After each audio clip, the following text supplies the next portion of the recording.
ଦୁତିବାହନ ସବୁ ବଞ୍ଚାଇଲେ ଏହି ଉତ୍ତରାରୁ ହୁଳ ହୁରି ସେ ଦିଅ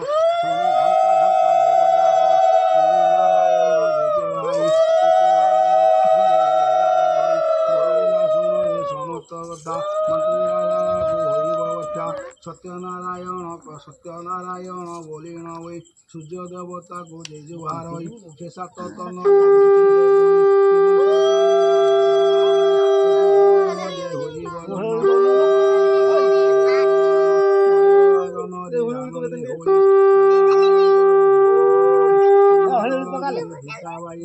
ଜାତରୀ କଥାକୁ କହିବ ମନ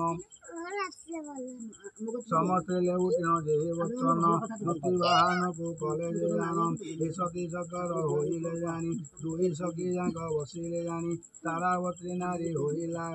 ପୁତ୍ର କଥାକୁ ଶୁଣି ଚନ୍ଦ୍ରାବତୀ ଧରି ଆଣିଲେ ତାକୁ ଯେ ନୃପବତୀ ଏତି ଉତ୍ତରାଳୁ ଆବର ହୋଇ ଆବର ମୁଖେ ଜୟକୁ ହୋଇ ତାର ପରେ ରାଜା ରାଣୀ ବସନ୍ତି ସିଂହାସନେ ଆମର ଓଷା ସେଥିରେ ସୁଗାରୀ ଶଙ୍ଖଚିଲ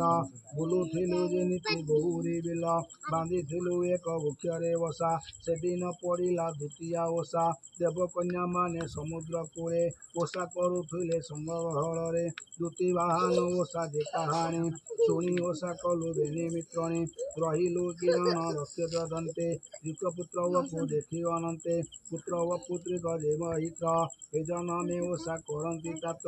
ଆଜି ଯାଏ ଅପୁତ୍ରିକ ଯେ ହେଲେ ଏବେ ଦୁତିବାହନ ଓଷାକୁ କଲେ ସୁଦୟା କରିଲେ ଦୁତିବାହନ ରାଜା ରାଣୀ ଯେ ହୋଇଲେ ପୁତ୍ରରାଣ ଏ କଥା ଓଷା ହୁଏ ଦେବ ମାସ ତାରାବତୀ ଯେ ଆଶ୍ୱିନ ମାସ କୃଷ୍ଣାଷ୍ଟମୀରେ ଏ ଓଷା ବସେ ଦୟା କଲେ ପ୍ରଭୁ ଦୁତିବାହନ ଗୃହଧନ ଜନ ହୋଇଲା ପୂର୍ଣ୍ଣ ମନବାଞ୍ଛା ଫଳ ମିଳଇ ତାକୁ ଜୟ କହେ ତାକୁ ଆଉ ଯେ କାହାକୁ ଏ ପୁତ୍ରକୁ ମୁଁ ପଠାଇ ଦିଏ ଭଲ ମନ୍ଦ ମୋତେ ଜଣା ନ ଯାଏ ତେଣୁ ମୁଁ କହୁଛି ଏ ଓଷା କର ଦ୍ୱିତୀୟା ଗୋସାଇଁ ଦେବ କୁମର ଶୁଣି ରାଜା ସନ୍ତୋଷ ହେଲେ ଦୁତିବାହନ ଓଷାକୁ କଲେ ପୋଖରୀ କୂଳରେ